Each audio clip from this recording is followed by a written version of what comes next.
Assalamu alaikum. Welcome to another lesson in ICT system life cycle. Previously, we studied about the system life cycle, all the six stages. Let me get back to the first page.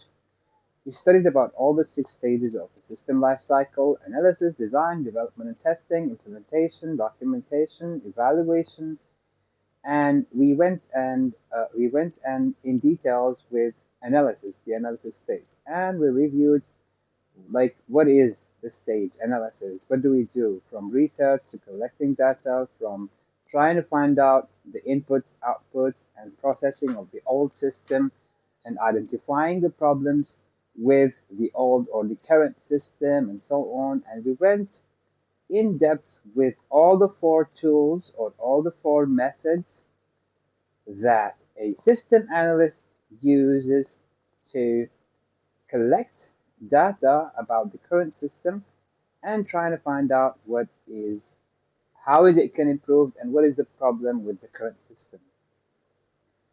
We also continued with the advantages and disadvantages of each and every method that we use as system analysts. We also studied about the DFD, which is the data flow diagram.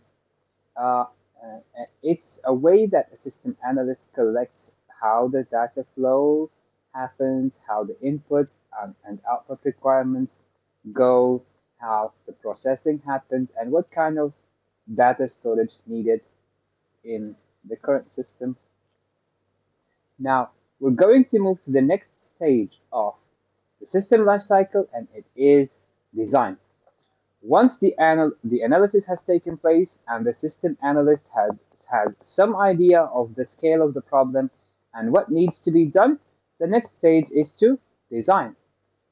All right. So in the design, basically, uh, a system analyst may not do that, but an IT person would. They may do that. Okay. Basically, IT people, programmers, coders, you call them whatever you want to call them. But in this stage, we actually create and write a code to create programs, right? And in every program, we have to have some sort of forms or input forms. Yeah. You can design a website, you can design a computerized system, you can design an app, but every single system in this world has to have a form. Then how else are we going to collect data? How else are we going to store data? And how else are we going to retrieve data? Forms allow the users to send data to servers or to computers. All right. We can also design screen layouts. How is the system going to look like? Yeah. Design outputs in the forms of screen displays and printed reports. Produce system flowcharts, pseudocode, select design validation roles, and this is very important. All right. We have two things that you guys need to know in this stage. Forms, it's very important. We're going to study a lot about it. And in forms, we're going to have validation rules. Okay. We can also agree on this file structure. Uh, if the system requires, we're going to have an algorithm or a program flow chart, and then we're going to design the testing strategy. All right, so let's get on with forms. All right, what are forms? Forms allow the data to be input into the system.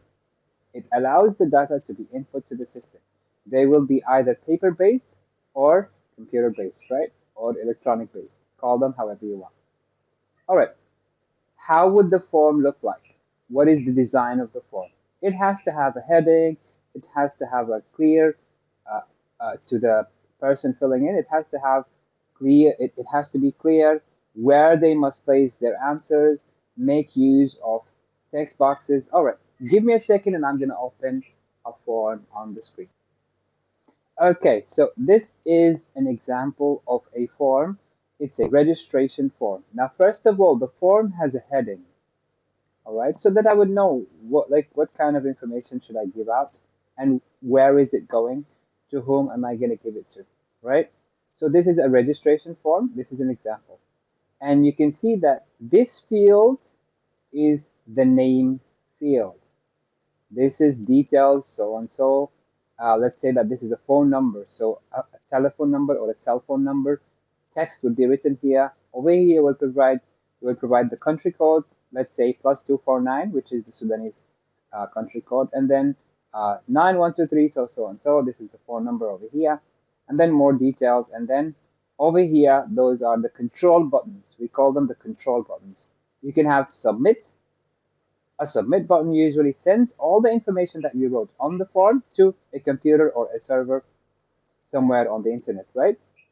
It could be a server that belongs to a school. It could be a server that belongs to a hospital. Or if you're trying to get your license, your driver's license issued, and then it's going to be sent to the servers via the internet. Or another control button is clear. If you made a mistake and you realize that you don't want all the information that was filled over here, you can just press clear and it will clear out all the information that you had. So you have submit or clear, and you can have other control buttons later. All right, let's get back to the book. It has to have a heading. It has to be clear what information should be giving out or what answers are they typing. Uh, Make use of the text box. This is actually called a text box. A text box is a field that you type your text into. Yeah. We also have character boxes, uh, telephone number boxes. All those can be filled in the text box. You can also have printed text boxes to allow for easy input. You can have tick boxes. Let me give you an example of what a tick box is. All right, so a tick box looks something like this. Yes or no? Okay, a tick box could, the difference between a tick box and other form tools that we use is that a tick box you can select more than one answer. For example, if I want to ask you about your hobbies on a form, I can have options like football, swimming, reading, walking, uh, horseback riding, and so on.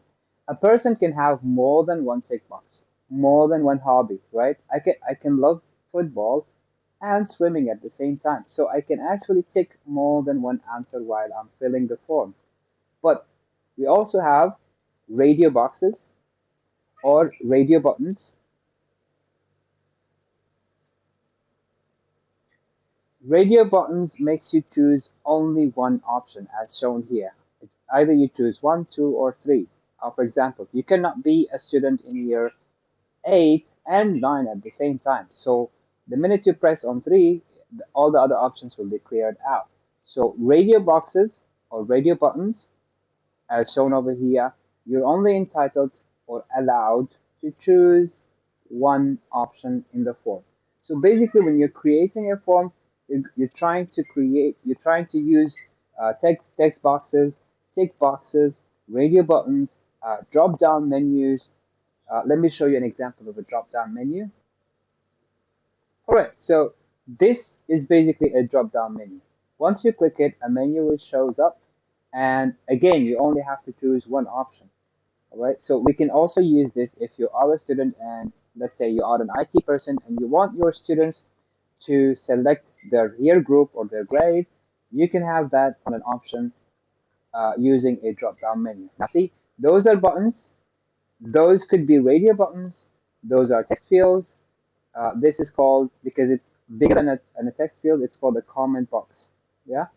So basically, you try to use all the tools that are available for us IT people in order to make filling up a form very easy and to have sort of a validation. You don't want a person filling up the wrong kind of it. Okay, so in front of me, there's a paper-based form. We have two kinds of forms. There is one that you get on a piece of paper, and there's another one that you get. You only have to open through a cell phone, a computer, a tablet, which is called a computer-based or an electronic-based. The one that we see in front of us over here is a paper-based. Okay, you actually this form you actually have to fill up your car information. Okay, this is the registration number of a car, and in Arabic we call it رقم اللوحة.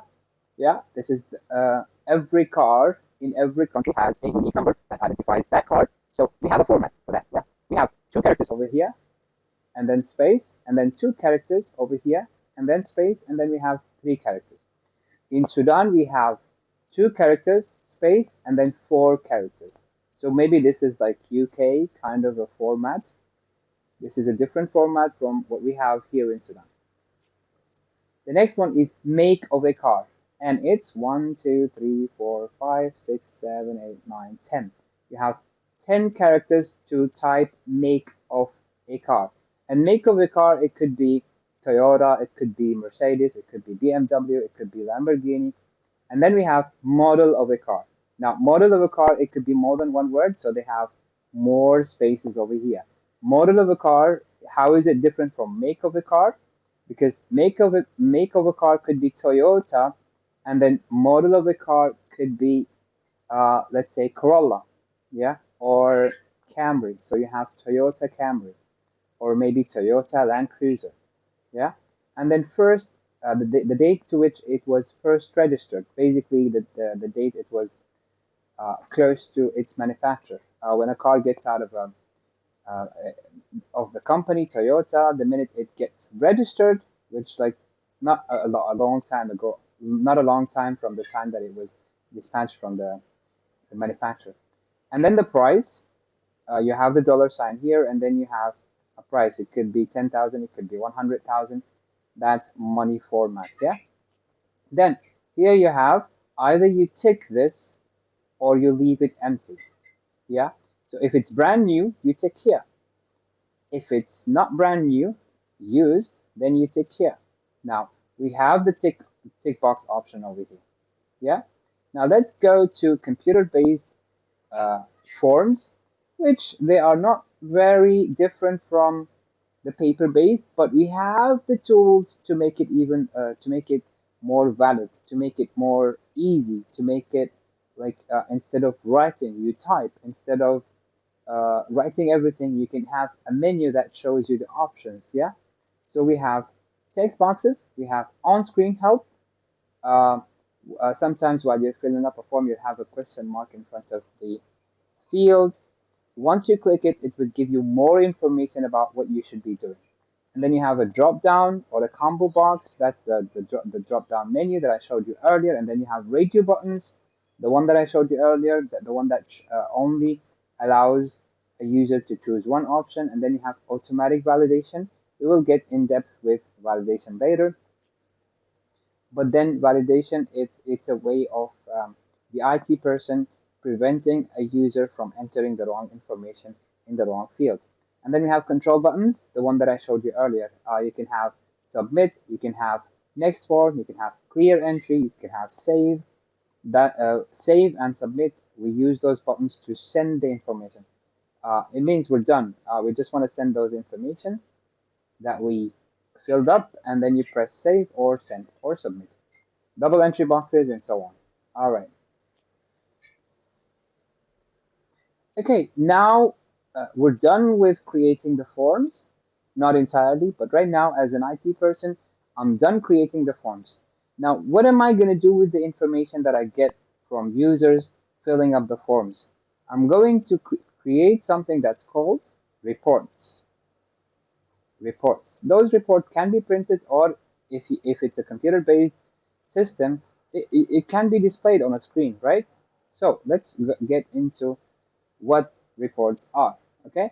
The output from any system needs careful consideration since this is the part of any user interface and is also the result of some form of processing. Screen outputs should be designed. All right, I'm not going to read a lot about this, but I'm going to show you an example of a report. This is a report. Imagine that this is a company and I've made all the employees in that company fill up all their information, and now I want to view those information, right? So what I am going to get on the screen is called reports. Yeah. Now I'm displaying what the employee has written through the form, right? I have a header. It shows that this report is about details of employees. This employee number is 32110.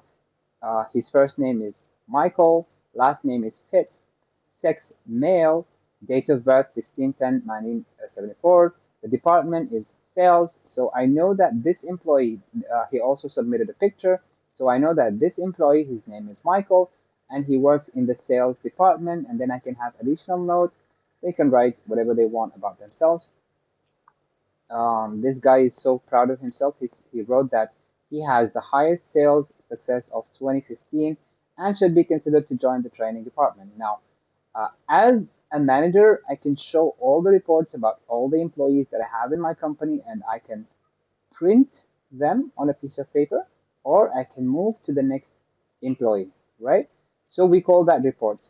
If I have a school, the reports are going to be about teachers, or I can have other kind of reports and they're going to be about students. I can have reports about all the students that I have in the school or all the teachers that I have in the school.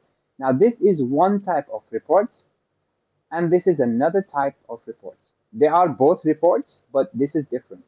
This is a more detailed kind of a report. It shows more information about the people that I have on my company. Now I have Pitt Michael. He's in sales manage.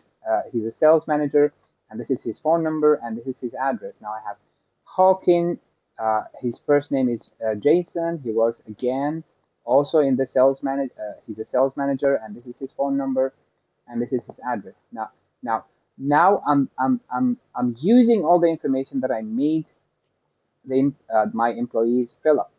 Now, if, for example, if I have a problem in one department, I can just open up all the reports that I have, and I can easily retrieve or find out every single information about every single employee that I have in my company. I can have their phone number and I can call them, or I can visit them because I have their address, and so on and so forth. Now, flowcharts, they are, some people confuse flowcharts with data flow diagram. Data flow diagram and flowcharts. Okay, let's read a little bit about system flowcharts. So the system flowcharts, they are used to show how data flows through a system and also how decisions are made. They make use of special symbols that represents input, output, processing, decisions, and data storage. Now we're quite familiar with input, output, and processing. But what are decisions? Decisions can be a yes or no question, or a yes or no process. For example, if you have an ID, you will enter your university. If you don't have your ID, you will not enter your university. That's how system works. If your password is correct, then you will enter the system. If your password is not correct, you will not enter the system. That's a yes or no kind of decisions that the system or the employees make. And then they also have a data storage. Now, the difference, again, the difference is that how can you tell the difference between data flow diagram and the flow chart is that in flow chart, they have different shapes for everything. Now, this sort of a cylindrical kind of shape is for storing data. This box is for saving data. And you can see over here output results. Either it's here or there, so that's a yes or no kind of a thing. Input flight, flow chart is for, again, for booking a flight. Okay, input flight number, and along with the details, you'll use a keyboard. And then if there are seats available, then save the customer's detail on a database. Remember, guys, database, we use database to save all the information that we input on a form. Now, remember, every single form that you fill up, it has a database where it stores. The form stores the data in a database. Every bank in this world has a database. Every, let's say, a series of restaurants, they have a database. Every school has a database, every big school, right? And then what happens? If the seats are not available, it would give you the results that, I'm sorry, sir, we don't have seats available, or the system brings out an error message, right? Now let's get back to yes, we do have seats available. And yes, we saved all of your data on our database. Now output the results and print out of confirmation, and you get your tickets issued. Now the flowchart is more of a steps kind of a drawing or a chart, yes, but the data flow diagram doesn't have that kind of a thing. And over here, you would know that this is a data storage kind of a thing. That is a process A process, everything that has yes or no kind of a thing, it's a process, right? All right, this is an input. This shape is used for inputting a. Next is verification and validation. Verification and validation. Please do not mix those two things up. Validation is when you enter something into a form and the computer makes sure that all the information that you input is actually correct and it's in the right place. But what is verification? All right, remember that in the system we used to have looking at existing paperwork. Okay, when we are trying to convert the system from an old paper-based system into a computer-based system, we have to do verification. Okay, verification is a way of preventing errors when data is copied from one medium to the other. Okay, so you are a system analyst and you want to convert their system from paper-based system into a computer-based system. You have to make sure that everything that you copy on a paper, you copy into a computer is intact. Okay, that's verification. You have to make sure that all the information that you're going to copy from papers into a computer is correct. All right. Again, let's read the definition of verification. It's a way of preventing errors when data is copied from one medium to another. For example, from paper to a desk or CD. They could have just said computer, right? Why should I write something on a desk or a CD? Right now, nowadays we don't use CDs as much. There are two common ways that verification checks are carried out. Okay, there are two types of verification that we can use while copying the data from papers to computers. Okay, the first one is called double entry. Double entry is when you hire two employees to copy the exact same data into computers and then you compare both of them and find out where did they do any mistakes or they haven't done any mistakes. Now you know verification has been made. Yeah, and then we have visual check. Visual check is when you actually have one employee copying the data from papers into the computer, and then after that, they compare the data from the paper to the computer. I hope that is clear. We only have two types of verification. Verification happens when you're copying uh, uh, data from one medium to the other, for example, from paper to computers. And we have double entry and we have visual check. The double entry happens when you have two people entering the same information into the computer and then you compare both data. And the visual check, it happens when you have one employee copying all the data from papers to computers and then you compare the papers with the computers. Now let's get to validation. And validation is actually a very interesting topic and we come across validation every single time we are filling up a form. Validation is a process where data is checked to see if it satisfies certain criteria.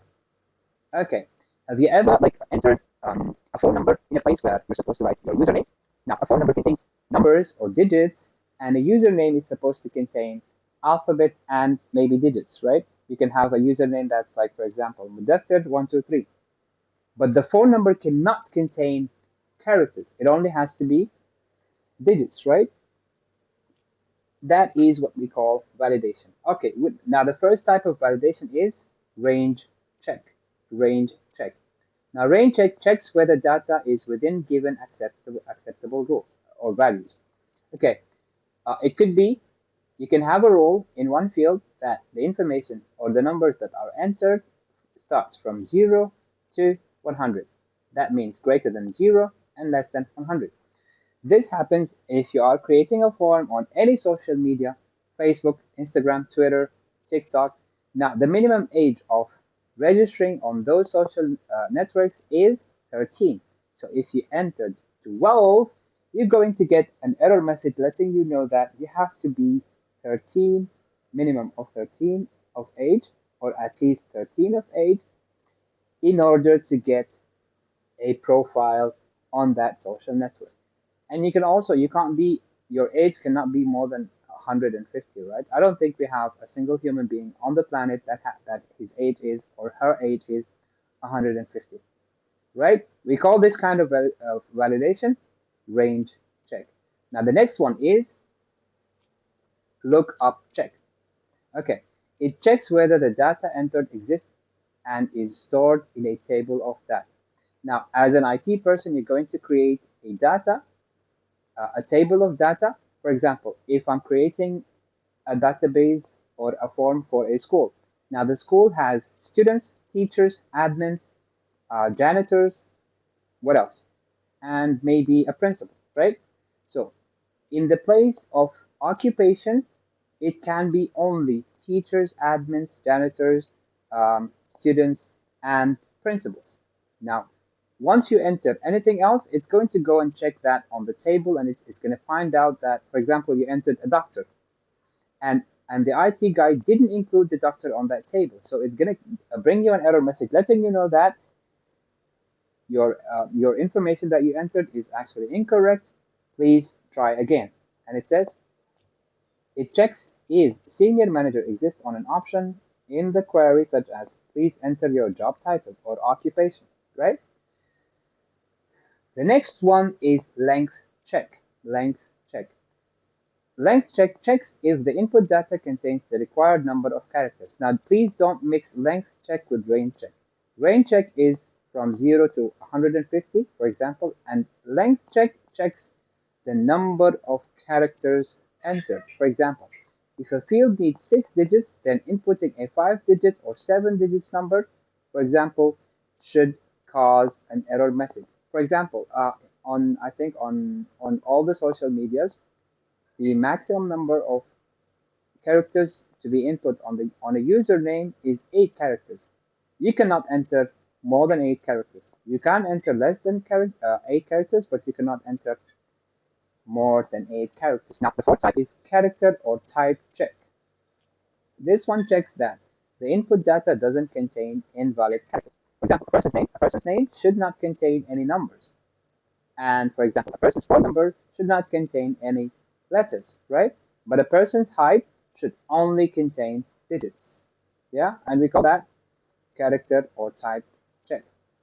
Now, the fifth kind of validation is called format checking or picture checking. Format checking, for example, if you're trying to allow them to enter their date of birth. Now, date of birth has to have two numbers, slash, two numbers, slash, and four numbers. This is the format to which we enter a date. Again, this is a different kind of format. Maybe it could be an employee ID number. X is for letters and N is for numbers. X, N, N, N, N. So one alphabet and then four numbers, which allows a person to identify a single letter followed by a 5 digits. Yeah. The next is presence check. Now, presence check, it just means that if data is actually present and hasn't been missed out. For example, if you're filling up a form and you press submit, and then it brings you an error message letting you know that you haven't entered your username. Now, the field of username has presence check. You cannot leave your user's name empty. Maybe you can leave hobbies because it doesn't have presence check. It's not important for me. But your username is important. That's why I applied presence check. All right, consistency check. Now, consistency check actually is applied to more than one field. It checks if fields correspond or tied up with each other. Okay. For example, if Mr. has been typed into a field called title, you filled up in title, you filled up Mr. And then in gender, you typed male.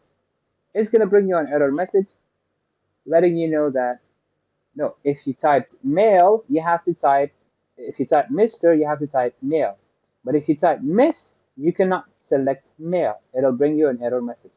Because if you are a female, your title has to be either Miss or Mrs., right? But if you are a Mr., in the gender field, you have to choose male, right? Now, digit check, it just checks the consistency of every digit that you entered. And this one is like it's a little bit confusing because for example, if I entered 1359.7 and the number required is 1357.9, it'll bring you an error message. Yeah, it's called check digit. Again, if I entered 1355.9 and the number that they are asking for is 1357.9, I missed 1 5 here, then it's going to bring me an error message. Yeah, and so on. So those are basically the common types of validation. Validation. Yes? All right. The last two remaining things are file structure and data dictionary. File structure. In file structure, you specify the field length, field name, and data type. Data type means is it numbers, is it characters, is it the format of the data type that you're trying to enter, and so on. Now, what is data dictionary? What you see over here is an example of data dictionary. For example, a field name could be product code. The product code length is 8, and the type of the format is alphanumeric. Alphanumeric means it could contain alphabets and numerics. For example, Corolla 2018, for example. Yeah. And then suitable validation check, length check. It cannot be more than 8, for example. Now, the manufacturer here is 4 digits because a year has 4 digits, right? And the type is numeric. It only has to be numbers. Now, the range check, it could be, for example, from 1950 to 2013, for example. Yes? Now, product name is, the length is 20, and the type is alphanumeric because it's a name. It could have alphabets and numbers. Yeah? And this one, the IT person didn't see a need to have any validation necessary. Alright? Location of stock. Where is it stored? In which stock is it located? Now, field length is 4, and the type is numeric and character check. It has to be only numeric. Now, color, maybe they have a color code for every product. So they have 2 length, and then the type is alphanumeric, and then the suitable validation check is lookup check.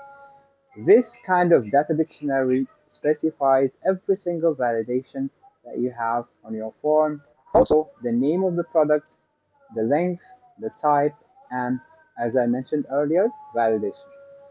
Now, in design and testing strategy, in this phase, it's related to design. We're still in the design phase, but we are creating a strategy for testing. Over here, we make sure it meets the agreed client requirements. What the requirement asked at the beginning, what do they want? We check with that. Yes? If there are any bugs or error messages from the system, we make sure it produces the required output for data where the correct output is already known.